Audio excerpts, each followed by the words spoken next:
Lunes de la segunda semana del tiempo ordinario. Lectura del Santo Evangelio según San Marcos. En aquel tiempo, como los discípulos de Juan y los fariseos estaban ayunando, vinieron unos y le preguntaron a Jesús: los discípulos de Juan y los discípulos de los fariseos ayunan, ¿por qué los tuyos no? Jesús les contesta: es que pueden ayunar los amigos del esposo, mientras el esposo está con ellos. Mientras el esposo está con ellos no pueden ayunar.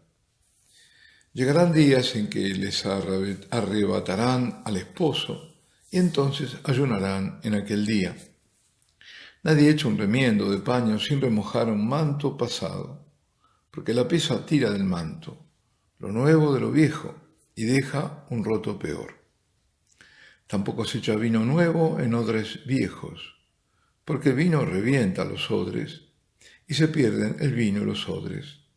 A vino nuevo, odres nuevos. Palabra del Señor. En este Evangelio el motivo, de escándalo, seguramente para los fariseos, aunque no dice que fueron ellos los que fueron a preguntar, pero tal vez también para los discípulos del Bautista, por lo menos de asombro, es que los discípulos del Señor no ayunen. Hoy nadie haría tal pregunta. ¿Por qué tus discípulos no ayunan? Y no lo haría porque se ha perdido la práctica del ayuno. ¿Y por qué no se ayuna? Simplemente porque se ha perdido la razón por la que se ayuna, que es el pecado.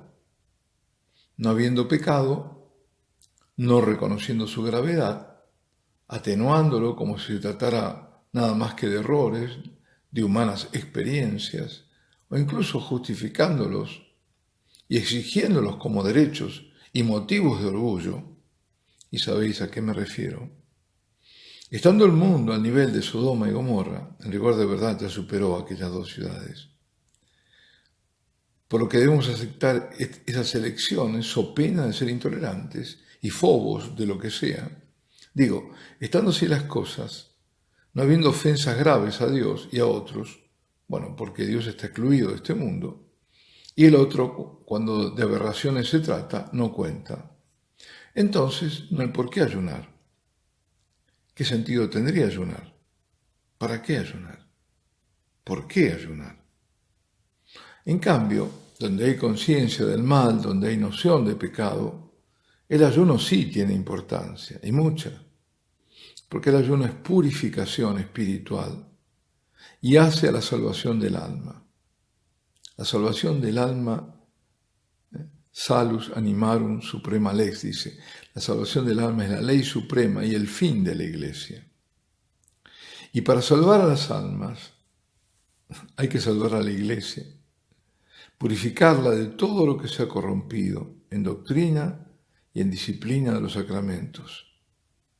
Hay que salvar a los sacramentos y primero la Eucaristía y junto a ella el sacerdocio, que la hace y que le da razón de ser al ministerio ordenado. Pero también salvar a los demás sacramentos, porque todos son de la Iglesia y hacen a la Iglesia. Y es toda una unidad.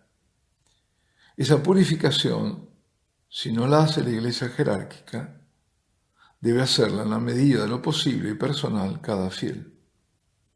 En lo posible purificándose con ayunos, penitencias y en la práctica consciente, devota y muy seria de los sacramentos. Que todo el resto que nosotros los hombres no hagamos, pues que no quepa ninguna duda que lo va a hacer el Señor. El Señor va a purificar su Iglesia. El ayuno es ofrecido como penitencia y al mismo tiempo constituye un sacrificio. Penitencia para expiar culpas propias y a veces ajenas. Sacrificio, sacrum facere, quiere decir hacer algo sagrado, rendir un tributo, una ofrenda a Dios. Ayuno.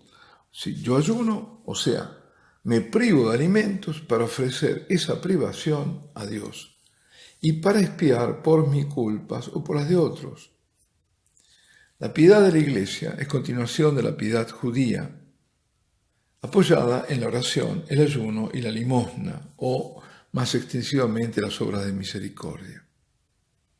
Estos son el trípode sobre el que se apoya toda la piedad: oración, ayuno y obras de misericordia. Y esto lo recordamos especialmente durante la Cuaresma.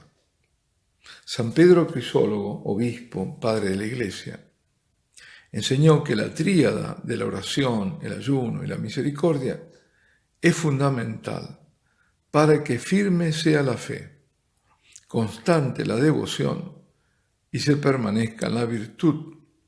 Dijo así: oración, misericordia y ayuno constituyen una sola y única cosa y se vitalizan recíprocamente. El ayuno, en efecto, es el alma de la oración y la misericordia es la vida del ayuno. Y fue muy tajante, muy terminante cuando agregó: que nadie trate de dividirlos, pues no pueden separarse.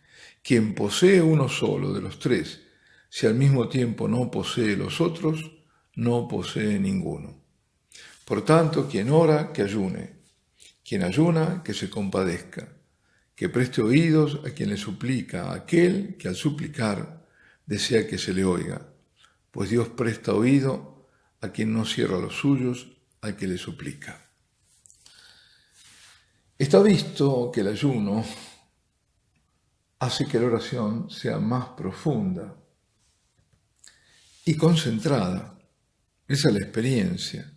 Y que por la oración, además, se consigue la fuerza para ayunar. Y que estas prácticas serían vacías si no dieran frutos en obras. Ahora, ¿cuándo fue la última vez que habéis oído hablar de salvación, de pecado, de juicio, de condena, de castigo, de infierno? Hay generaciones que nunca oyeron nada de eso. La misma palabra latina designa dos realidades diferentes. La palabra latina a la que aludo es salus, que puede tanto significar salud del cuerpo o salvación, porque la salvación es la salud del alma.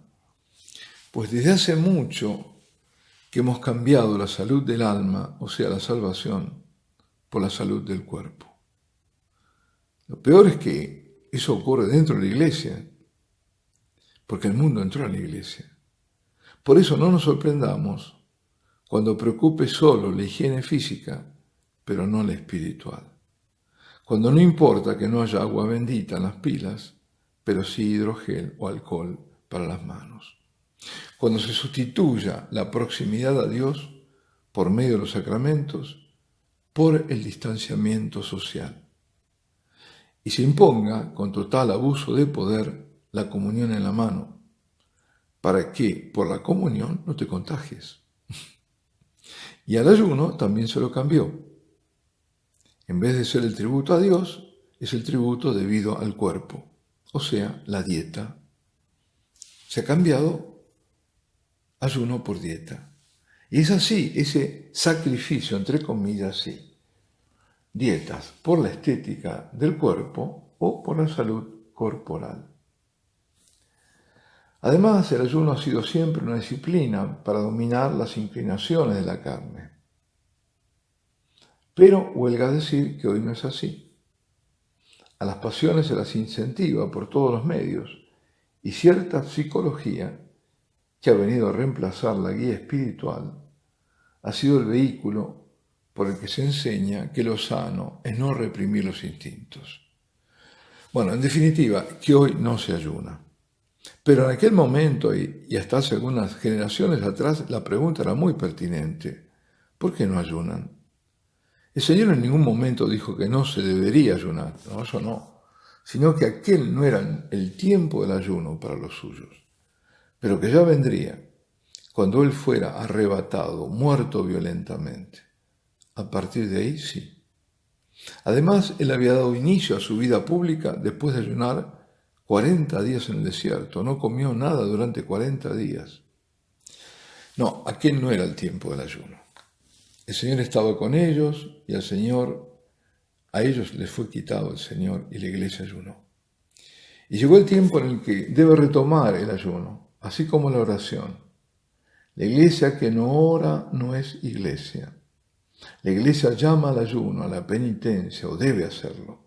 Y cuando no lo hace, la iglesia de la tierra, porque sus pastores no predican, no invitan, ni practican la oración y el ayuno, entonces la iglesia celestial pide orar, ayunar, hacer penitencia, reparar.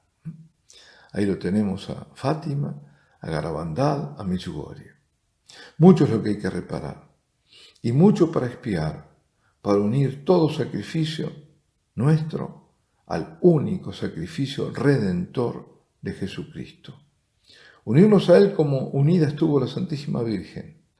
Ella sí es la corredentora, pero nosotros, sus hijos, estamos llamados también a la obra de salvación, con nuestros sacrificios, nuestras intercesiones, nuestras reparaciones.